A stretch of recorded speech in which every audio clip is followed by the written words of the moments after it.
Here at the Northern Ireland War Memorial Museum in Belfast, we tell the story of Northern Ireland during the Second World War, collecting memories from those who experienced it firsthand.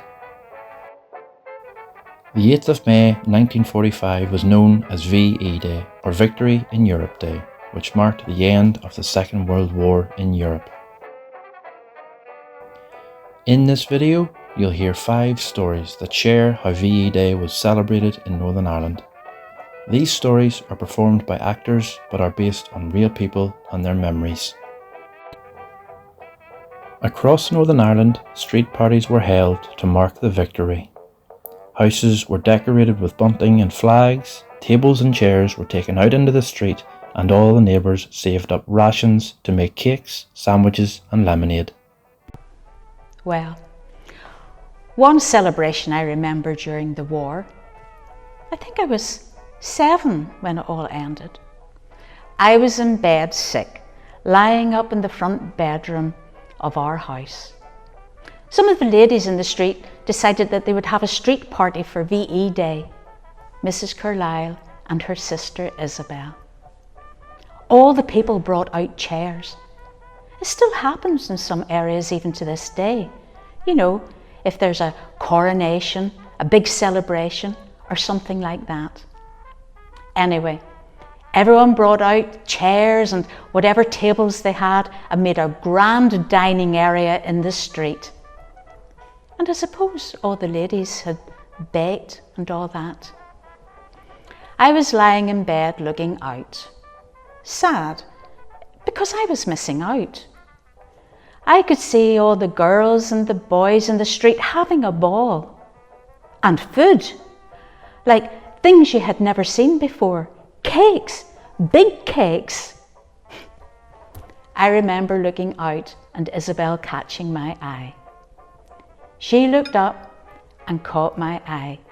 And shortly after that, a plate arrived up into the bedroom with a wee selection. I couldn't believe it. You know how kind she was. Many locals, particularly those living in the countryside, collected wood for large victory bonfires that were lit in streets, fields and hills across Northern Ireland with dancing and music. I remember the day it ended very clearly because there was a chap rode into the village shouting, "The war is over, the war is over." Of course, everyone was delighted.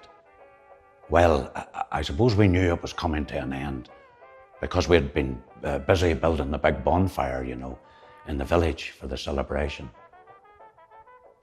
I can remember that night, even though the celebration wasn't till the next day, but I remember that night, at the time I was in an accordion band, and I can remember parading through the countryside at 3 o'clock in the morning, playing music, just because the war was over, you know. Why we did it, I don't know. I suppose we were just glad, you know, that the whole thing was over and done with. Then we had the bonfire the next day. We had the bonfire and dancing and singing. Yeah, it was a great celebration. But the one thing that stands out in my mind about that was there was a local fella up at home. He was a bus driver, and he was determined to have a new suit to celebrate the end of the war. So he practically run around borrowing, begging, stealing clothing coupons so he could have that new suit.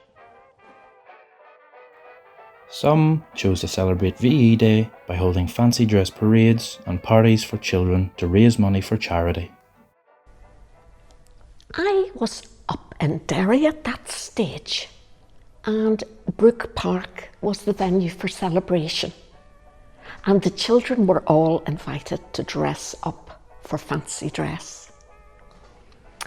So I was organised by my parents, my mother, I suppose, to ride my tricycle. It must still have been there, because there's a photograph of this somewhere. And I was dressed with these all over me. I remember I had a hat and my mother had sewn V's on the hat to represent the Morse code of V. And also there was V's stuck on the bicycle as well. So when the wheels went around, the V went around too. Things like that. Lots of... I suppose I was dressed in something relatively ordinary and comfortable, but V's stuck all over me. I don't know if I got a prize or not. I wasn't the first one, but I might have. I can't remember. Yes. No, it was nice. And obviously a lot of kids and a lot of my mother's friends' children would have been involved as well.